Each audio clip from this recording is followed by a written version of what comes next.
It's been a minute since I posted anything, but here I am. I'm adding a deck to the side of the bunkhouse because I want a flat place to work on and sit outside. And everything here is a slope.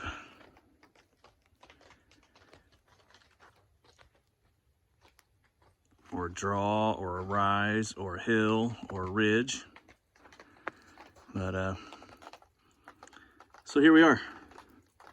I've got a 6x8 beam of oak that I milled, and that's resting on 6x6 white oak posts that I coated in tar. I've got some, I forget what those called, rim beam, or rim joists. That'll match the 2x8. Those are oak as well.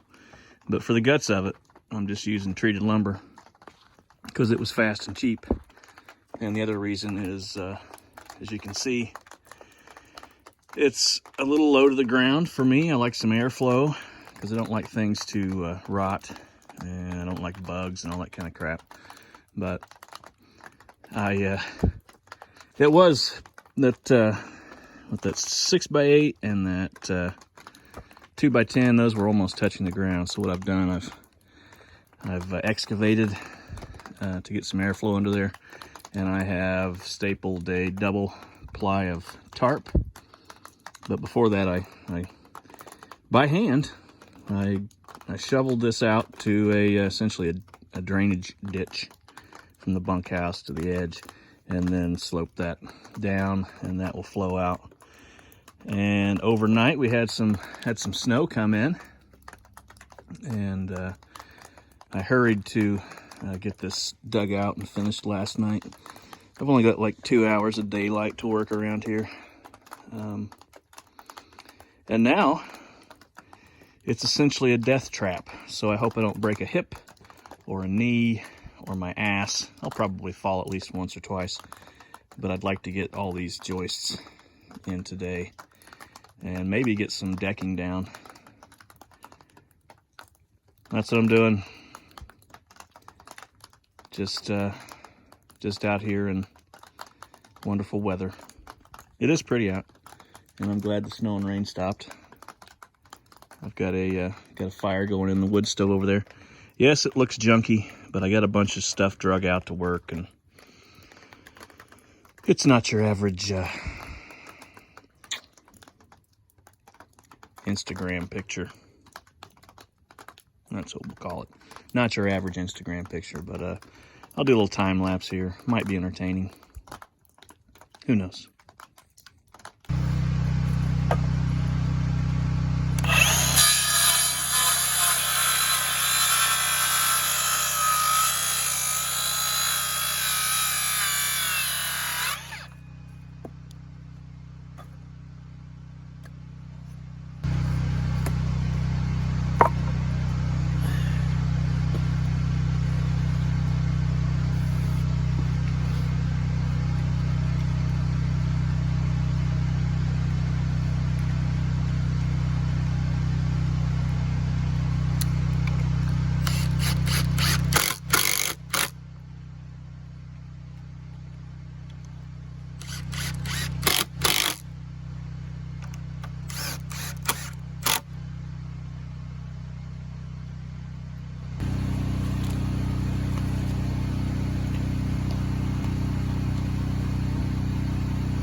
I just want to let you know that I meant to do this to illustrate what can happen when you are working with foggy safety glasses or foggy cheaters or foggy glasses on a cold and wet day.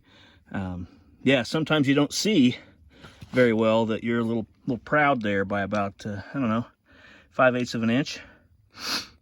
But anyway, this one was a little snug, so I had to use the hammer to kind of coax it down, and didn't realize didn't have it down all the way. Nope, I did rephrase that. I just didn't put it down all the way to show you this example of what not to do. So I get to extract that hanger and redo that. So that'll be fun, because I need to find my cat's paw to get those nails out, and I don't know where it is. Just for reference, that's what that's supposed to look like, just flush. I got those nails pulled out, and I probably work hardened that bracket, which an engineer wouldn't approve of, but I bought just enough. And anyway, straightened that out with a hammer, and got that put back in. So yeah, there's your lesson. There's your lesson. Always make sure that those are flush before you anchor that bracket. I'm going to get back to it now.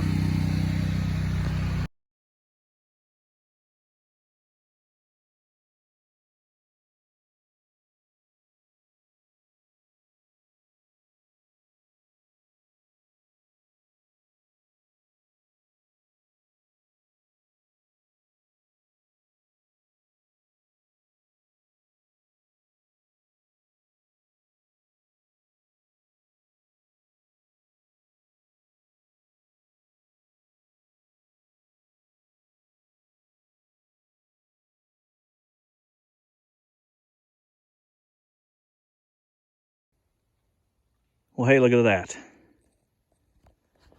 Got those in, and then I've got these, they're 2x10s. I need to rip them to 2x8 because I want them to match material where they'll be visible. Yeah, over there. But that's that. You saw those little wood blocks I was using. That's the only way to do this. Definitely if you're by yourself. I mean, I guess a fella could struggle and waste a bunch of time trying to preset all of those and then bring his board in and try to drive them in with a sledgehammer when they're a little too thick. So, nope, just screw those boards on top, and then they set flush on top of what you're nailing to, and then I just put those brackets on, nail them in with those, what are they, 1.25 inches, I think. And then, yeah, once you do that, you have to come over with some legitimate framing screws, which are frame, you can do, they got framing screws now, structural screws, but I gotta come over here and I gotta shoot my 3-inch nails through those, and then they go into that on both sides of all these. But I gotta change the head to my gun. I'll show you the difference in those nails. Don't mind the debris. Here's your average joist hanger. These little screws, what are they? 1 inch and something. 1.5 inches. Yeah, 1.5 inches. These are for these holes. And let's see if I can hold this. Sorry. Yeah, that's for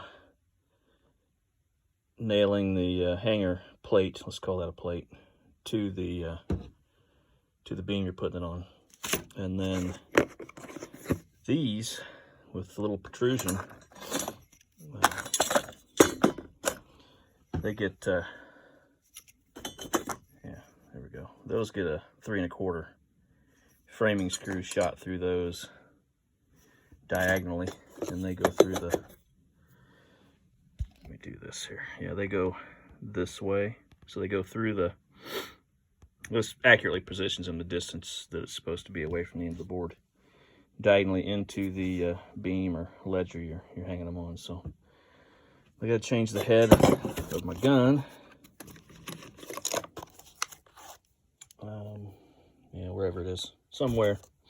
Hopefully I haven't cast it too far. But that gun's got 2 different tips, and I'll go ahead and finish nailing those. But yeah, this is nice. This is fun. It's neat to see that. I'll be able to put some, some chairs up here. Maybe I could lay in some brick and put my outdoor wood stove up there instead of sitting in the mud all the time. I'm sick of sitting in the mud. This deck I'm gonna put a stoop here. Stoop, platform, whatever.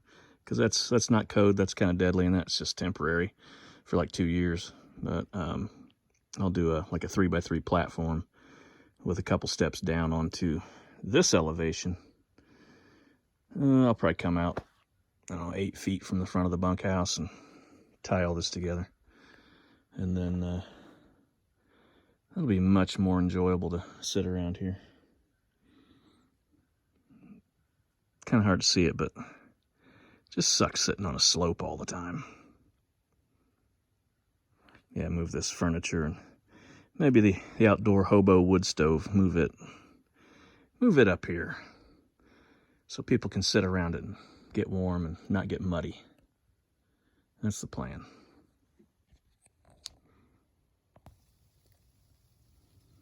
A little detail when you're doing your rim joists, those hangers are specific for this application, where you've got an end. It's against code if you take a regular joist hanger like this and then take your hammer and take that side and flatten it over, and then put it here and shoot a nail down the side. That's not the code, because you shoot those fasteners in way, and then this wood will split out on your joist. So some smart engineers came up with this. So all your fasteners to your ledger or your beam are internal. So it makes, what that does, it makes it a little tricky setting that bracket. So I use once again this apparatus so I can line up that hanger where it needs to go. Let me show you this side. And then locate the top of it where it needs to be. As you can see right there. Hard to see with this angle work or camera work, but so that's what you get. And then there's 2 holes down there, or here and here, and you use those 1 1/4" joist nails to shoot those in. So anyway, I use that block to lay it out, and then come back and set those, and then cut your joists about 1/4 inch shy. So measure inside to inside, and then reduce it 1/4 to accommodate those nails there, and it'll slide right in. Here's my oak that I ripped. It's 2 inch oak. It's a 2x10, and I ripped it 7.5, and then set that just like I showed you. And then, since this was actually 2 inches on the back side here, you can see I've whittled that out. I got a little over, or my bracket was a little out, but there's nothing wrong with that. Got those nails in there. Major point is that it's bearing right there. But that rim joist is attached, and I did the cut where I had to reduce thickness. I did that on the inside, so on the outside you see just this continuous oak. And so visually, that oak will match this oak. And no one will know, except for you viewers, that the inside is treated lumber. There's enough air around this. I don't worry about that at all. And you know, same down there. I've cleared that out enough.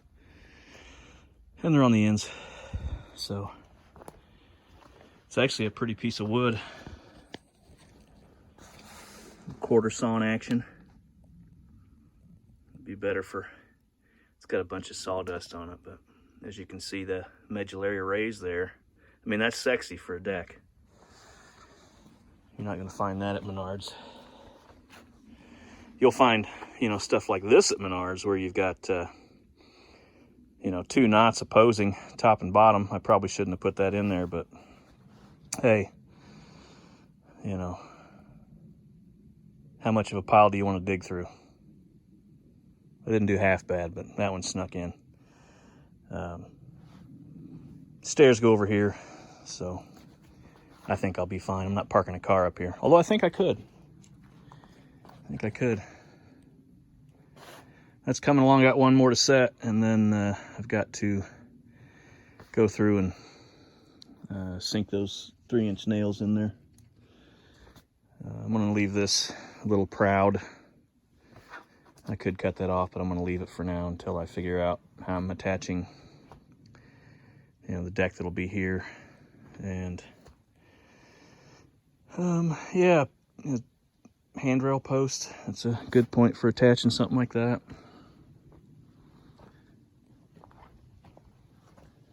I'll keep trucking on.